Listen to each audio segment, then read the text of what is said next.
So I want you guys to think about the whole Bradley Manning, Julian Assange situation, I guess you can call it, right?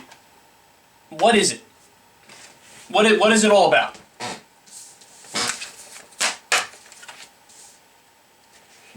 I mean, this is exactly like the Pentagon Papers.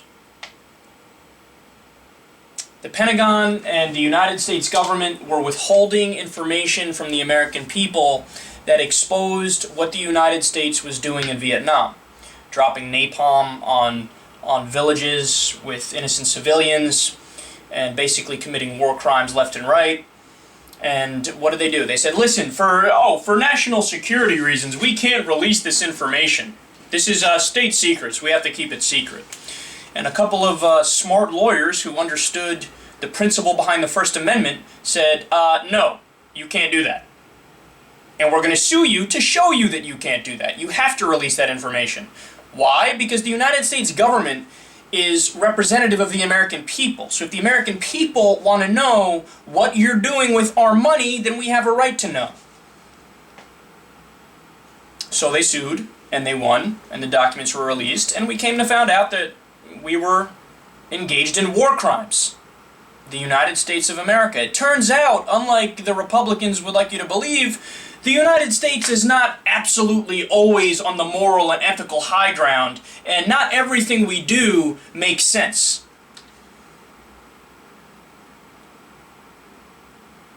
So, if we know information like that, see, this is the argument. Not only can I just make the argument from the First Amendment perspective, as if to say, look, the First Amendment exists, we have a right to have a free press, to have transparency of information, to say whatever we want to say. Other than using that argument, which I believe in that argument completely,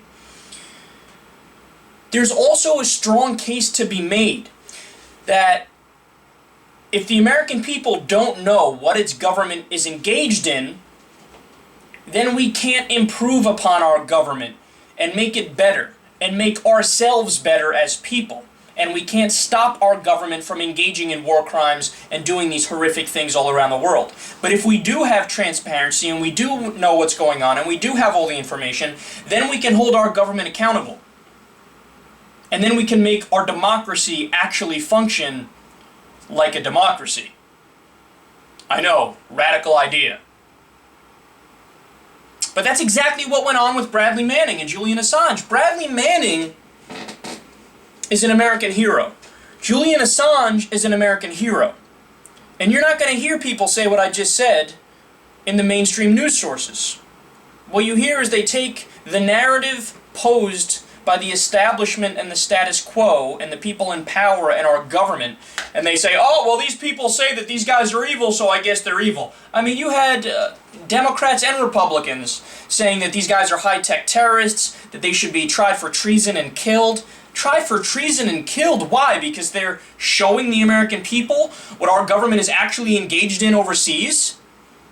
There's no actual national security risk from having free information and us understanding what our government is doing and what our military is doing. In fact, that's the essence of a democracy. You have a free press.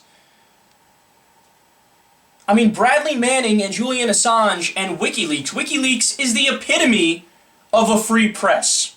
I mean, Wikileaks reported on the United States military and our helicopters shooting at journalists and civilians. I mean, they had the radio conversation back and forth with headquarters, and they said, look, we're not sure if this is a guy who's hostile to the U.S., if that's a terrorist in that truck there, but I don't know, we think he might be. Do we have permission to shoot? Yeah, you have permission to shoot. And then they killed the guys. I mean, WikiLeaks brought us a lot of the information about Blackwater. Blackwater is the mercenary army that our government hired to work in Iraq for the United States, and guess what? Turns out they weren't beholden to international law. They weren't beholden to U.S. law. They were doing whatever the fuck they wanted to do in Iraq, and there were no consequences associated with it. And that's why we kept getting reports, a lot of it from WikiLeaks, talking about how innocent civilians are dying left and right. I mean, the low number is 100,000 civilians. The high number is about 1 million civilians. and they're concerned about criminalizing the people who are simply disseminating the facts as to what's going on in the Iraq War. No, the crime isn't telling people the truth. The crime is that you're trying to criminalize and shut up and censor the people who are telling us the truth. Now, it's a different story if you want to say, look, there are obviously limits. Like, you can't do what Geraldo Rivera did, which is basically draw in the sand where the U.S. troops are and basically give the information over to the enemy if they happen to get a hold of TV that plays CNN, right? That's a different story. But if you want to talk about having a free press, if you want to talk about having an open press, if you want to talk about literally acting in the spirit of what the First Amendment was made to be, then that is, of course, not criminal. But we don't learn the lessons of history in the United States of America, or at least the people in power don't, because as long as they have power,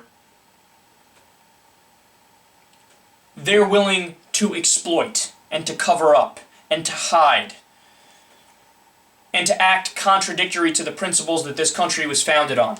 Because they always think, whoever gets power, always think, it's a historical truism, I'm the good guy by definition. No, you're not. Actions matter.